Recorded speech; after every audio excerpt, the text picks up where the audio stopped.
আপনার অজু যদি ঠিক না হয় নামাজ হবে না।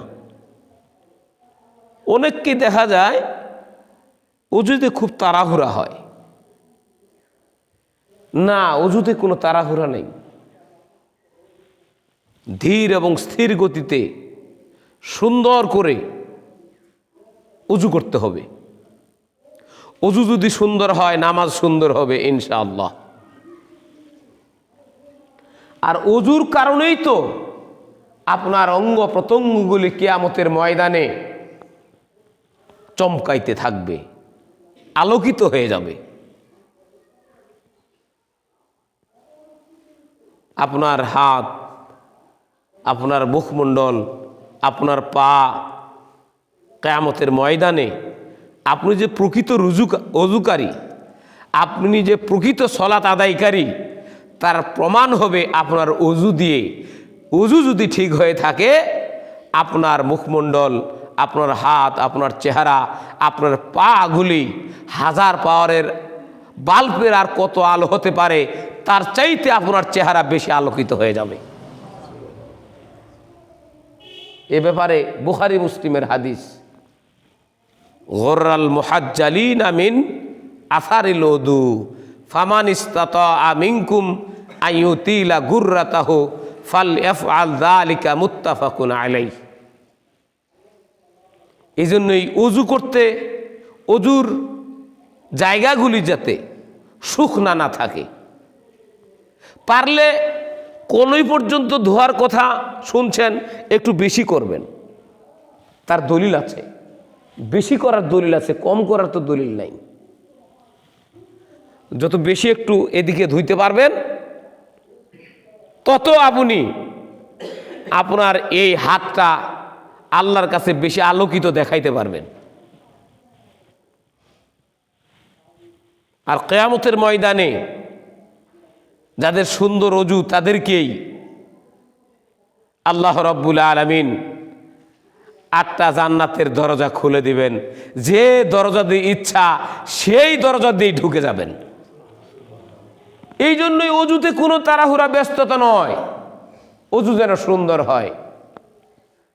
তারপরে আপনি পড়বেন, পড়েন আমার সঙ্গে, আশহাদু আল্লাহ ইলাহা ইল্লাল্লাহু ওয়াহদাহু লা শারীকা লাহু ওয়া আশহাদু আন্না মুহাম্মাদান আবদুহু ওয়া রাসূলুহু। আপনি পড়বেন এত সুন্দর করে। আল্লাহর নবী মুহাম্মদ রাসূলুল্লাহ সাল্লাল্লাহু আলাইহি সাল্লাম বললেন এটা শুধু পুরুষ পড়বে তা নয়, এটা মহিলারাও পড়বে। সাহাবারা জিজ্ঞাসা করে, ইয়া রাসূলুল্লাহ, ইয়া হাবিবাল্লাহ, ওযুর পরে সুন্দর করে যদি দোয়াটা পড়তে থাকে উপকার কতটুকু হবে? আল্লাহর নবী বললেন 8টা জান্নাতের দরজা খোলা, মৃত্যু হলেই তাকে জান্নাতে ঢুকিয়ে দেওয়া হবে। খোলা। তাহলে বোঝা যায়, আমাদেরকে বুঝতে হবে নামাজ পড়লে জান্নাতের দরজা খোলা নয়, ওযু করলে জান্নাতের দরজা খোলা। এটা বুঝে নিতে হবে। আল্লাহ রাসূল সাল্লাল্লাহু আলাইহি ওয়াসাল্লাম বললেন ওযু হলো, দোয়া হয়ে গেল, দৌড়ায় মসজিদে আসতে হবে এমনটি নয়। নিয়ত যদি ভালো হয়, ওযু যদি সুন্দর হয়, প্রতিটি কদমে তোমার 1 বছর নফল রোজা রাখার নেকি হয়। সেই দিনটি এই দিন, কিন্তু মাঝে মধ্যেই বলি আমি, একটা কদমে 1 বছর নফল রোজা করবেন, ততগুলো নেকি পেয়ে যাবেন। তাহলে দৌড়ানো নয়, ধীরে স্থিরে মসজিদে আসতে হবে। অনেকেই মনে করে জামাত ছুটে যাচ্ছে, এই জামাত ছুটে যাচ্ছে মনে করে অনেককে দেখা যায় মসজিদে আসে, বসে আছে জামাতের লোকজন, বসে পড়ে। অনেককেই দেখা যায় সিজদায় আছে লোকজন, সিজদায় বসে পড়ে, নামাজ শুরু করে না। তো নামাজ তো আপনাকে শুরু করতে হবে, সলাৎ তো আপনাকে শুরু করতে হবে। সলাৎ শুরু করতে হলে জামাত যে হালতেই থাক, মানুষ রুকুতে থাক, মানুষ সিজদাতে থাক, মানুষ বৈঠকে থাক, যে কোনো অবস্থায় থাকুক না কেন, আপনাকে মসজিদে ঢুকে আগে তাকবীরে তাহরিমা দিয়ে হাত বাঁধতে হবে, তাহলে তো আপনার নামাজ শুরু হবে। কিন্তু অনেককে দেখা যায় এসেই রুকুর মধ্যে পড়ে যায়, অনেকেই দেখা যায় সিজদার মধ্যে পড়ে যায়, তাকবীরে তাহরিমা দেয় না। তাকবীরে তাহরিমা বলতে বুঝতে হবে এটা রুকন, এটা ফরজ। আরকানুস সলাত আছে, শুরুতুস সলাত আছে, অনেক সংজ্ঞা, আমরা অনেকেই সংজ্ঞা জানি না। তার মধ্যে এই 14টা আরকানুস সলাতের ভিতরে প্রথম নম্বর যেটা আরকান, প্রথম নম্বর যেটা রুকু, আপনাকে সলাত ধরার জন্য তাকবীর দিতে হবে। এই তাকবীর মিস হলে আপনার সলাত হবে না। তো আপনি তো মনে করলেন যে আমি তাকবীরে উলার নেকি নেব, তো তাকবীরে উলার নেকি আপনি হয়তো মিস হয়ে গেছে, কিন্তু আপনি একা একা তাকবীর দিবেন, এটাই আপনার তাকবীরে উলা হয়ে যাবে। বলি সুবহানাল্লাহ বিহামদিহি। প্রথম জামাতে তাকবীর তো মিস হয়েছে। হাদিস আসছে যে 40 ওয়াক্ত বা 40 দিন কেউ যদি তাকবীরে উলার সঙ্গে নিয়মিত সালাত আদায় করতে পারে, ওই বডি, ওই চেহারার জন্য জাহান্নামের আগুন হারাম হয়ে যাবে। কারণ জাহান্নামের আগুন খুব কঠিন, জাহান্নামের খাবার খুব ঘৃণতম খাবার। ইন্না শাজারাতান যাক্কুম, এই যাক্কুম খাবার এত কষ্টদায়ক খাবার, এত কষ্টের খাবার, এত ঘৃণতম খাবার, এত খারাপ খাবার, যে খাবারটা গলার ভিতরে ঢুকলে নিচেও যাবে না আর বের হয়েও আসবে না। জোরে বলে ইন্না লিল্লাহ।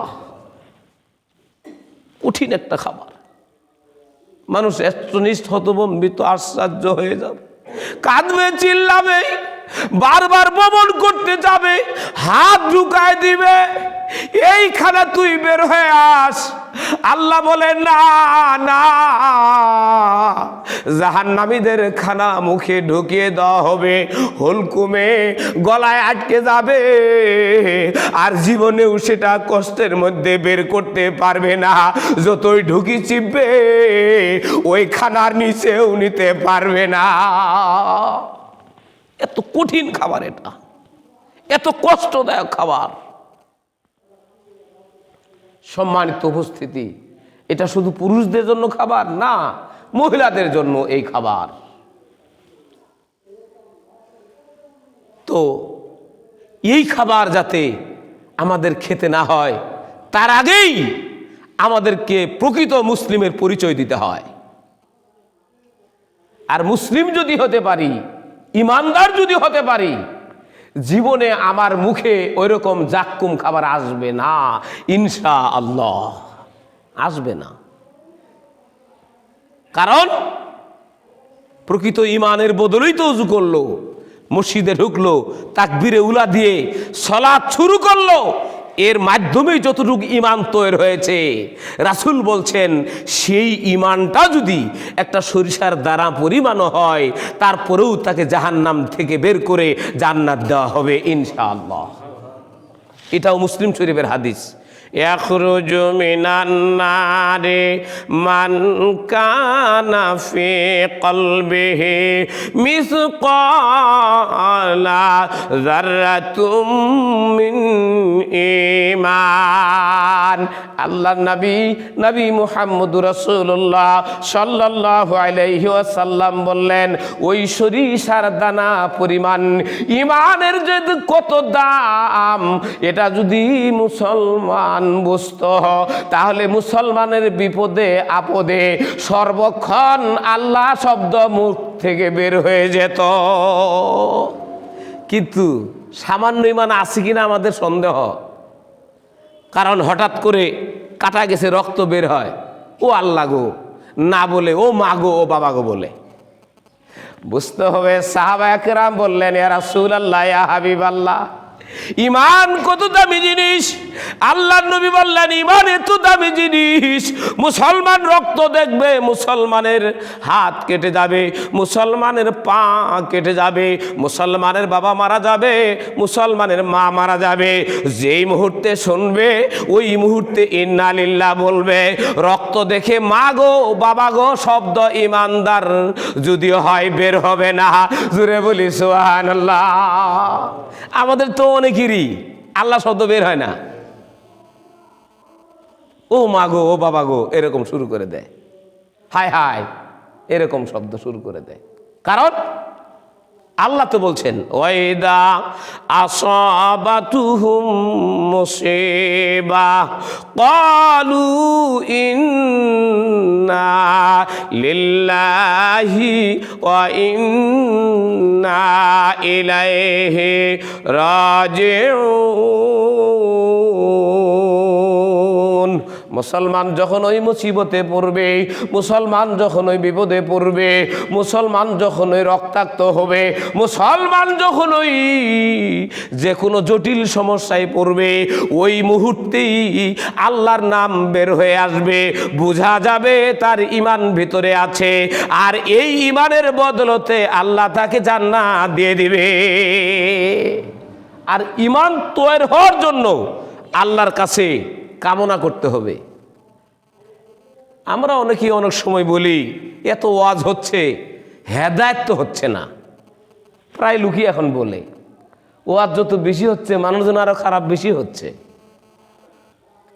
আমি মাঝে মধ্যে আবার বলি, কিছু ভালো হবে বেশিরভাগ খারাপ হবে, এই কথাও নবী বলে গেছে। জোরে বলি সুবহানাল্লাহ।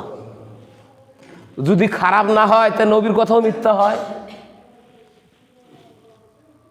আর হেদায়েত ঈমান আল্লাহর কাছে চাইতে হয়। পৃথিবীর কোনো মানুষ হেদায়েত দেওয়ার ক্ষমতা রাখে না, নবী রাসূল রাখে নাই। যদি রাখতেন, ইব্রাহিম খলিলুল্লাহ কত দামি নবী, এত দামি নবী আর পৃথিবীতে হয়তো আসবে না। ইব্রাহিম খলিলুল্লাহ বলে, ওয়ালা তুখজিনি ইয়াউমা ইউবআসুন, আল্লাহ কিয়ামতের দিন, মুসিবতের দিন আমাকে বেইজ্জতি করো না। লোকেরা জিজ্ঞাসা করে, তুমি তো খালিল উপাধি পেয়েছো, তুমি তো নবী, কিয়ামতের বেইজ্জতির কথা তোমার মুখ দিয়ে বের হয়ে আসে কেন? ইব্রাহিম খলিলুল্লাহ বলে, আমার ওয়াজে রক্তের সম্পর্ক নাই যাদের সাথে, তারা হেদায়েত প্রাপ্ত হলো, আমার বাবা ওয়াজ শুনলো না। ইব্রাহিম খলিলুল্লাহ এই জন্যই বলছেন, ওয়ালা তুখজিনি ইয়াউমা ইউবআসুন, কিয়ামতের ময়দানে আল্লাহ তুমি আমাকে যেন বেইজ্জতি না করো, অপমান অপদস্থ যাতে না করো। কারণ তার ভয় হবে, এত ওয়াজ এত খালিল উপাধি পেলে তোমার বাবাকে দাওয়াত দিয়ে হেদায়েত দিতে পারলে না। ইব্রাহিম খলিলুল্লাহ কয়, আদম থেকে নিয়ে মুহাম্মদুর রাসূলুল্লাহ সাল্লাল্লাহু আলাইহি ওয়াসাল্লাম পর্যন্ত যত নবী রাসূল আসবে, যত আলোচক আসবে, যত বক্তা আসবে, যত সাধক আসবে, যত ওলিয়া উলিয়া আসবে, যত গৌস কুতুব আসবে, একজনও হেদায়েত দিতে পারবে না। হেদায়েত চাইতে হবে আল্লাহর কাছে, হেদায়েত দিতে পারে একমাত্র আল্লাহ। জোরে বলি সুবহানাল্লাহ। তাহলে হেদায়েত চাইতে হবে। ইব্রাহিম খলিলুল্লাহ তার বাবাকে কিন্তু সুন্দর করে দাওয়াত দিচ্ছিলেন, বাবা গো মূর্তি পূজা তো ভালো নয়, মেলায় যাওয়া তো ভালো নয়। বাবা কয়, তুই ছেলে তো বুঝিস না। ইব্রাহিম কয়, আল্লাহ আমাকে যে মেধা, যে বুদ্ধি, যে জ্ঞান, যে বিদ্যা দিয়েছে আল্লাহ, বাবা গো তুমি তো আমার জন্মদাতা পিতা, তোমার সঙ্গে বেয়াদবি করতে পারি না, আমার চাইতে তুমি বুদ্ধিমান কম, এই কথাও বলতে পারি না। তবে বাবা আল্লাহর জ্ঞান তোমার কম আছে এটা মনে হয়। খারাপ ব্যবহার করে নাই কিন্তু। বাপ যদি খারাপও হয়, খারাপ ব্যবহার করা যাবে না ছেলেকে। মা যদি খারাপ হয়, মায়ের সাথে খারাপ ব্যবহার করা যাবে না ছেলের, মেয়েরও খারাপ ব্যবহার করা যাবে না। তার প্রমাণ দেখিয়ে দিয়ে গেছেন ইব্রাহিম আলাইহিসসালাম ভদ্রচিতভাবে নম্রতা শালীনতা বজায় রেখে তার বাবাকে দাওয়াত দিয়েছে। বাবাকে বলে নাই তুই বেঈমান বক, এই কথা বলে নাই। আসলে আজও হেদায়েত চাই নাই। আল্লাহর কাছে যদি হেদায়েত চাইতো, ইব্রাহিম আলাইহিসসালাম তারই ছেলে, তার ওয়াজ তার কাছে পছন্দ হতো, সে অবশ্যই দিন মেনে নিত। কিন্তু হেদায়েত চাই নাই, হেদায়েত মিলে নাই। এই জন্যই প্রত্যেকটি ফরজ নামাজের পরে হেদায়েত আল্লাহর কাছে চাইতে হবে। হেদায়েত যদি আপনি চান তাহলে আপনি হেদায়েত পাবেন। এছাড়া কোনো ইমাম, কোনো বুজুর্গ, ওলিয়া উলিয়ার ওয়াজ দিয়ে হেদায়েত হবে না। সাহাবারা এস্তনিস হতভম্বিত আশ্চর্য হয়ে গেলেন, ইয়া রাসূলুল্লাহ, ইয়া হাবিবাল্লাহ, আপনিও কি হেদায়েতের মালিক নন? কারণ আপনি এমন একজন নবী, আল্লাহর সঙ্গে যেমন আলামিন দেওয়া আছে আপনার সঙ্গেও তেমন আলামিন লাগানো আছে। জোরে বলি সুবহানাল্লাহ। আপনি তো দামি নবী, আলহামদুলিল্লাহ রব্বিল আলামিন, আল্লাহর সঙ্গে লাগানো আছে আর আপনার সঙ্গেও লাগানো আছে, ওমা আরসালনাকা ইল্লা রাহমাতাল লিল আলামিন। আর কোন নাই কি আল্লাহর নবী রাসূলুল্লাহ সাল্লাল্লাহু আলাইহি ওয়াসাল্লাম হেদায়েত যদি দিতে পারতাম, আমার আবু তালেব এত ভালোবাসা, এত স্নেহ দিল, এত মমতা দিল, এত আদর করলো, এত সোহাগ করলো, কিন্তু কালেমা পড়লো না। কালেমা তো পড়ে নাই। হেদায়েত যদি দিতে পারতাম তাহলে কালেমা পড়াইতে পারতাম, কালেমা নসিব হয় নাই। এই জন্যই বিশ্বনবী নবী মুহাম্মদুর রাসূলুল্লাহ সাল্লাল্লাহু আলাইহি ওয়াসাল্লাম বললেন, আমি নবী রাহমাতুল লিল আলামিন হতে পারি কিন্তু হেদায়েত দিতে পারি না। ও সাহাবারা শুনো, নামাজের মধ্যে দোয়া কবুল হয় ঠিকই আছে, সালাম ফেরানোর আগে দোয়া কবুল হয় ঠিকই আছে। যদি তুমি সালাম ফেরানোর আগে বলতে পারো আল্লাহুম্মা ইন্নী আউযু বিকা মিন আযাবি জাহান্নাম, যদি বলতে পারো জাহান্নামের আগুন তোমার জন্য হারাম হবে, জাহান্নামের আগুন তোমাকে খাবে না, সালাম ফেরানোর আগে বারবার বলতে হবে। জোরে বলি সুবহানাল্লাহ। আমরা কিন্তু হাফ দোয়া মাসুরা জানি, ফুল দোয়া মাসুরা অনেকে জানি না। ফুল যেটা সেটা হলো আমার সঙ্গে পড়েন, দোয়া কবুল হয় দ্বিতীয় খুতবায়। মক্কা মদিনায় দেখি দ্বিতীয় খুতবায় যত দোয়া হয়, অন্য সময় এত দোয়া হয় না। আল্লাহুম্মা ইন্নী আউযু বিকা মিন আযাবিল কবরি ওয়া আউযু বিকা মিন আযাবি জাহান্নাম ওয়া আউযু বিকা মিন ফিতনাতিল মাহইয়া ওয়াল মামাত। আমরা শুধু জীবনের ফিতনা মনে করি, না না, জীবনের ফিতনা যেমন আছে মরণেরও ফিতনা তেমনই আছে।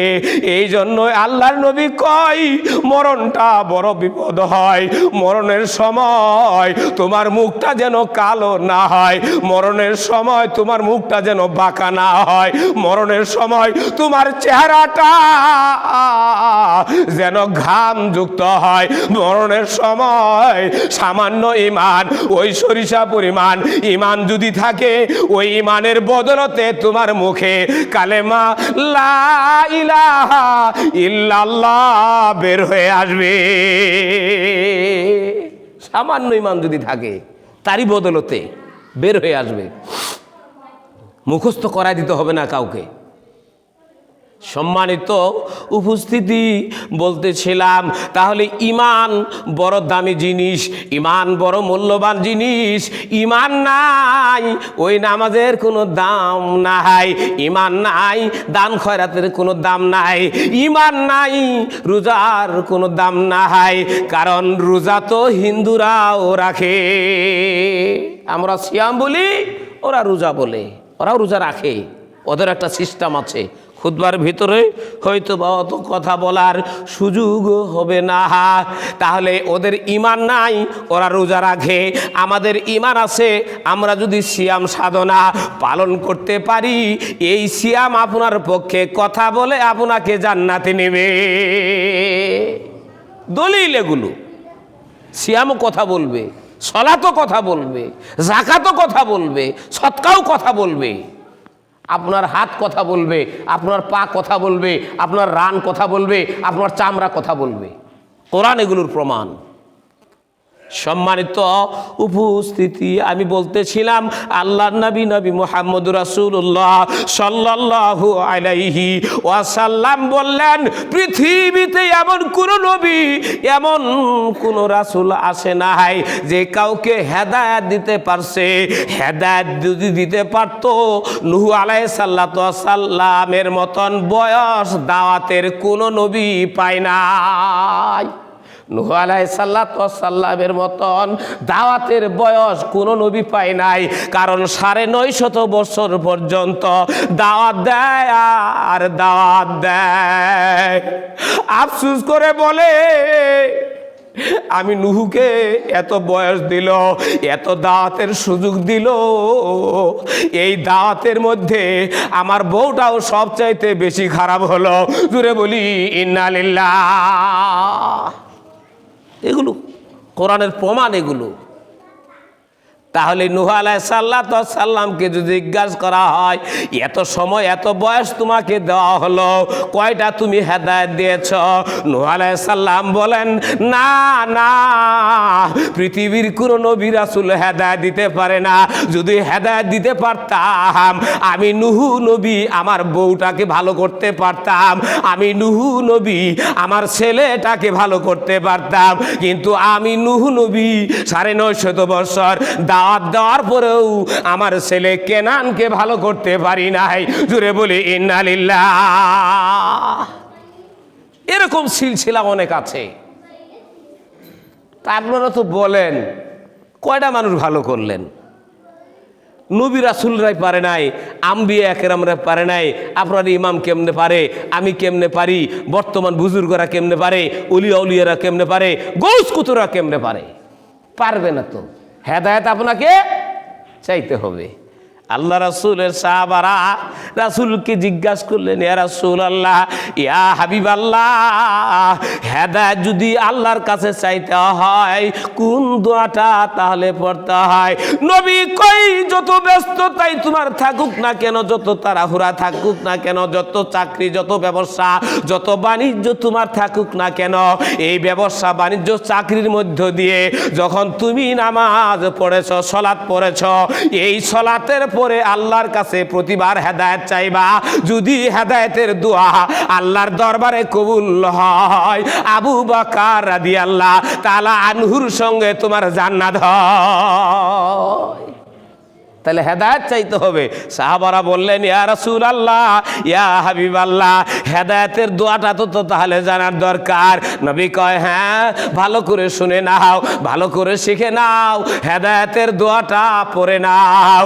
সাহাবারা জানতে চাইলো, নবী বললেন, আমার সঙ্গে পড়েন, আল্লাহুম্মা ইন্নী আসআলুকাল হুদা। কত সুন্দর কথা। নবী মুহাম্মদ রাসূলুল্লাহ সাল্লাল্লাহু আলাইহি ওয়াসাল্লাম বললেন, প্রত্যেক নামাজের পরে বা যখন সময় পাও আল্লাহর কাছে বলতে হবে, আল্লাহুম্মা ইন্নী আসআলুকাল হুদা। আল্লাহ, আমি তোমার কাছে হেদায়েত প্রার্থনা করছি। বলবেন এই কথাটা, বারবার বলবেন। যদি হেদায়েত প্রাপ্ত হন, আপনি সিজদার মধ্যে আছেন, সিজদার মধ্যে দোয়া পড়বেন। নবী বলেছেন, সিজদার মধ্যে দোয়া পড়ার কারণে আল্লাহর কাছে এত ভালো লাগে, এই সিজদার মাধ্যমে দুনিয়ার জীবনের যত সগীরা, যত কবিরা, যত ছোট, যত বড়, যত জাহেরি, যত বাতিনি, প্রকাশ্যে অপ্রকাশ্যে যত গুনাহ হয়েছে, এত গুনাহ সিজদার মাধ্যমে ক্ষমা করা করা হবে। সাহাবারা বললেন, ইয়া রাসূলুল্লাহ, ইয়া হাবিবাল্লাহ, আবার সিজদার মাধ্যমে সেই কোন দোয়াটা হবে? আল্লাহর নবী বললেন, প্রতিটি মানুষ কিন্তু আসলে ক্ষমা চায়, মাপ চায়, আল্লাহর দয়া কামনা করে। কারণ পৃথিবীতে এমন কোনো মানুষ নাই যার পাপ নাই। কারণ পৃথিবীর বনি আদম সবাই তো আদম আলাইহিস সালামের কাছে দৌড়াবে, বাবা আদম আমাদের জন্য সুপারিশ করতে হবে। আদম বলবেন, না না, আমি আজকে পারবো না, কারণ আমার যে অন্যায় আল্লাহ যদি তুলে ধরে আমারই বড় বিপদ হবে। আদি পিতা আদম আলাইহিস সালাম এই কথা বলবেন, কারণ তারও ত্রুটি নিয়ে কিয়ামতের ময়দানে ইয়া নাফসি ইয়া নাফসি বলা শুরু হয়ে যাবে। বোঝা যায় উনি আমাদের কোনো উপকার ওই দিন করতে পারবেন না। আমি বলতে চাচ্ছিলাম, সলাতে আসছেন, নামাজে আসছেন, সিজদার মধ্যে যে কোনো একদিন হোক, যে কোনো সময় হোক, যে কোনো নামাজে হোক, ফরজে হোক, ওয়াজিবে হোক, সুন্নতে হোক, নফলে হোক, তাহাজ্জুদে হোক, সলাতুল আওয়াবিন, ইশরাক, চাষতে, সলাতুল হাজত পড়ে সিজদার মাধ্যমে দোয়া করতে হবে। নবী বলেছেন, সব সময় যদি দোয়া কবুল না হয়, সিজদার মাধ্যমে দোয়া কবুল হয়। সাহাবারা বলেন, ইয়া রাসূলুল্লাহ, সেই দোয়াটা আবার কেমন দোয়া হয়? আল্লাহর নবী বললেন, আমার সঙ্গে পড়েন, আল্লাহুম্মা গফিরলি যামবি কুল্লাহু ওয়া দিক্কাহু ওয়া দিল্লাহু ওয়া আউওয়ালাহু ওয়া আখিরাহু ওয়া আলানিয়াতাহু ওয়া সিররাহু। নবী কয়, সিজদার মাধ্যমে আমার উম্মতের কোন পুরুষ, আমার কোন মহিলা যদি সিজদার মাধ্যমে এই দোয়া করে, ওর জীবনের গুনাহগুলি ক্ষমা তো হবে, ওর জীবনের গুনাহগুলি সিজদার মধ্যেই নেকি করা হবে। একটু সময় করে একদিন পড়বো, চেষ্টা করব। খালি তো সুবহান রব্বিয়াল আলা আর সুবহান রব্বিয়াল আজিম পড়ি, আর বাংলায় অনেক সময় বলি ছোট বড়, সগীরা কবিরা, জাহেরি বাতিনি, জানা অজানা যত গুনাহ আছে মাফ করে দাও। আল্লাহ রাসূল বললেন, আরবিতে একটা দোয়া আছে, এটা সিজদার মাধ্যমে বলতে হয়। আবার বলেন, আল্লাহুম্মা গফিরলি যামবি কুল্লাহু ওয়া দিক্কাহু ওয়া দিল্লাহু ওয়া আউওয়ালাহু ওয়া আখিরাহু ওয়া আলানিয়াতাহু। এই দোয়া পড়লে আপনাকে পাপ মুক্ত করা হবে, আপনার ওই পাপকে নেকি বানিয়ে দেওয়া হবে। আর সিজদার মাধ্যমে দোয়া কবুল হয়, আর নামাজের পরে দোয়া কবুল হয়। হেদায়েত একমাত্র আল্লাহর কাছে চাইতে হয়। এই জন্যই বারবার বলবেন, আল্লাহুম্মা ইন্নী আসআলুকাল হুদা। আল্লাহর নবী বললেন, না না, শুধু হেদায়েত চাও না, তাকওয়াটাও চাও, পরহেজগারিতা চাও। নামাজের মধ্যে খালি দুনিয়ার কথা মনে পড়ে, নামাজে আসবেন দেখেন ব্যবসার কথা মনে পড়ে গেছে, নামাজে আসবেন ঝগড়ার কথা মনে পড়ে গেছে, নামাজে আসবেন দেখবেন চাকরির কথা মনে পড়ে গেছে, নামাজে আসছে দুনিয়ার কথা সব মনে পড়ে গেছে। কারণ শয়তান আপনাকে ধোঁকা দিতেছে। নবী এই জন্য কয়, তাকওয়ার জন্য আল্লাহর কাছে দোয়া করতে হয়। মনে পড়ে তো, সবারই মনে পড়ে। এ ব্যাপারে সাহাবায়ে কেরাম হতভম্বিত যে, হ্যাঁ ইয়া রাসূলুল্লাহ, ইয়া হাবিবাল্লাহ, আমাদেরও মনে পড়ে। এই জন্যই তাকওয়ার জন্য আল্লাহর কাছে দোয়া করতে হবে।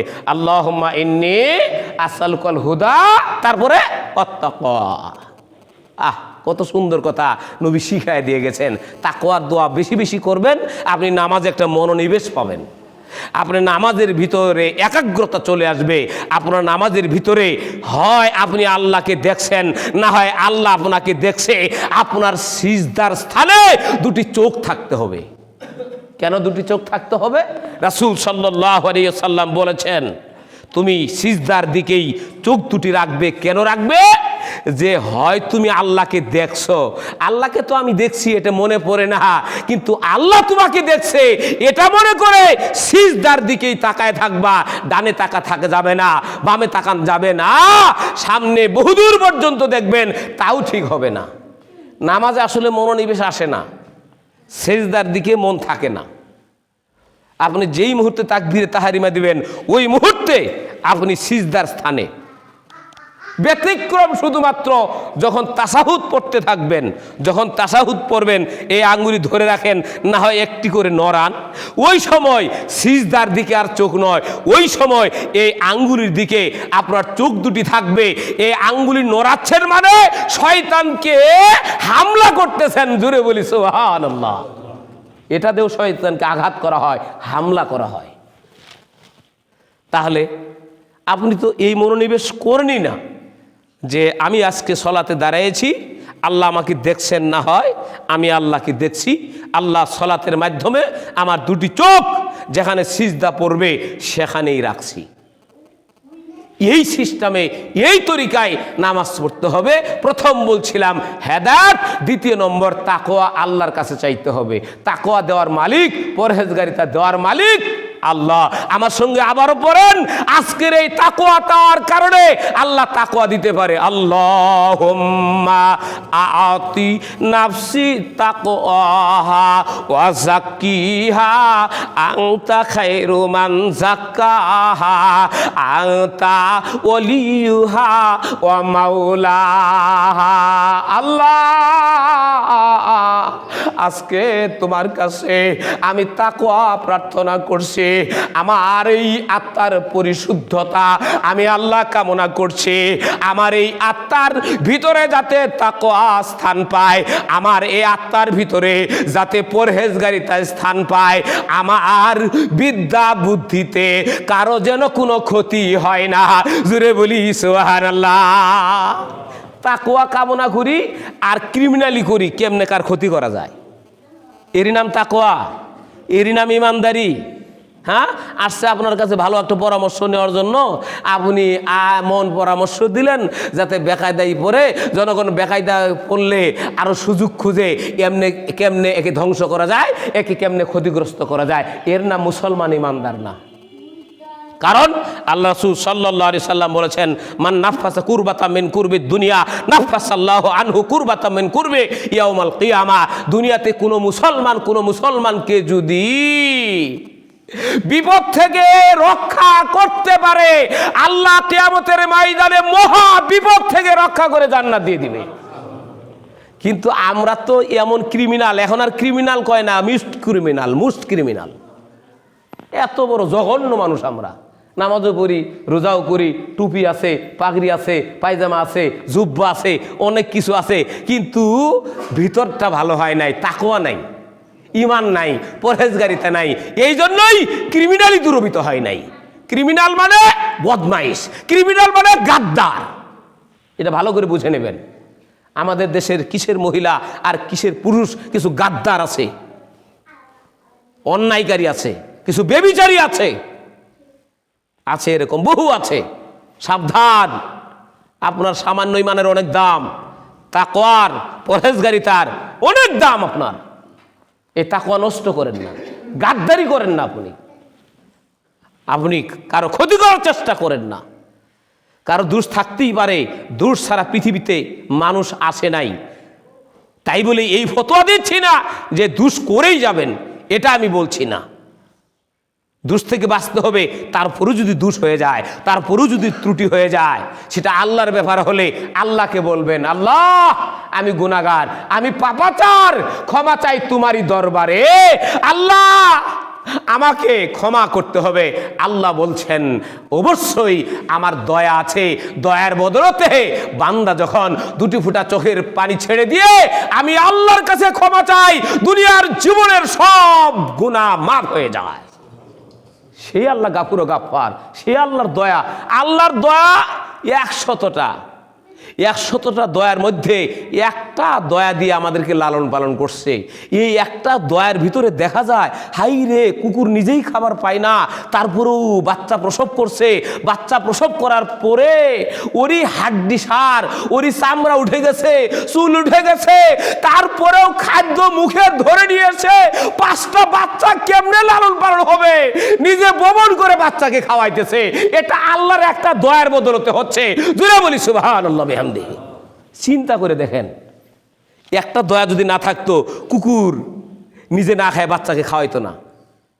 বর্তমান একটা গাভী বিয়েতে গেলে অনেক সময় অনেক বাচ্চা বের করতে কত যে কষ্ট হয়, হায় আল্লাহ, ডাক্তার অপারগ হয়ে যায়। সরকারি হাসপাতাল থেকে ডাক্তার নিয়ে আসো, যে কোনোভাবেই তাকে বের করা হয়।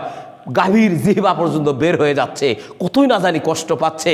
যেই মুহূর্তে বাচ্চাটা বের হয়ে গেল, ওই গাভীটা তখন দাঁড়ায় যায়, ওই বাচ্চাকে চারা শুরু করলো।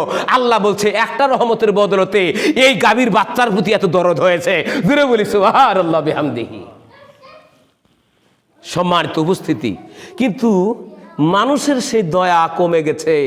মানুষের যে কি জিদ, হ্যাঁ, মানুষের যে কি রাগ, কি গুসা, মরেই গেছে তারপরেও মুখে দুইটা লাথি মারে। এই মুসলমান, এই মানুষ জাতি এই কাজ করে। মরেই যায় তাও খসে। ওর বলে রাগ দমন হয় নাই, ওর ক্রোধ এখনো মিটে নাই। সম্মানিত উপস্থিতি, ইমান যদি থাকে এত রাগ হওয়ার কথা না, ইমান যদি থাকে এত জিদ হওয়ার কথা নয়, ইমান যদি থাকে দয়া হওয়ার কথা। রাসূল সাল্লাল্লাহু আলাইহি সাল্লাম বলেছেন, কোনো মুসলমানের প্রতি যদি দয়া দেখাতে পারে, আল্লাহর দয়াতে জান্নাতে চলে যাবে। আমরা তো মুসলমান, এমন মুসলমান খালি মানুষের দোষ খুঁজে বেড়াই আর দোষ বলে বেড়াই, নিজের দোষ খুঁজি না। আল্লাহ রাসূল সাল্লাল্লাহু আলাইহি সাল্লাম বলছেন, মানুষের দোষ খোঁজার আগে নিজের দোষ খোঁজো, নিজের দোষ খোঁজো, মানুষের দোষ খোঁজো না। অনেক সময় রাগে বাগে অনেক সময় বলে ফেল দেয়, তুই বদমাইশ, তুই কাফের, তুই শয়তান, এরকম কথা বলি। আল্লাহ রাসূল সাল্লাল্লাহু আলাইহি সাল্লাম বলছেন, যত রাগ হও সাবধান, কাউকে কাফের বলিও না, সাবধান, কাউকে কাফের বলিও না। সাহাবা বললেন, ইয়া রাসূলুল্লাহ, কাফের বলা যাবে না মানে? আল্লাহ রাসূল বললেন, না, বলা যাবে না। আল্লাহ রাসূল সাল্লাল্লাহু আলাইহি ওয়াসাল্লাম বললেন, না, কাফের বলা যাবে না, সাবধান থাকিও। রাসূলের একটা হাদিস আসছে যে একটা মানুষের 50 বছর বয়স দেওয়া হয়েছে। 50 বছর বয়সের মধ্যে 49 বছর 10 মাস, এত ভালো আমল। সকলেই কয়, আহ, জান্নাতি যদি যায় এই লোকটাই আগে যাবে। জুড়ে বলি সুবহানাল্লাহ। 2 মাস বাকি আছে, 2 মাসের মধ্যে এমন বেঈমান, এমন বদমাইশ হয়েছে, এই বদমাইশ হওয়ার পরে মারা গেছে। রাসূল সাল্লাল্লাহু আলাইহি সাল্লাম বললেন, 49 বছর 10 মাসের আমল সব ধ্বংস, 2 মাসের আমলে জাহান্নাম হয়ে গেছে।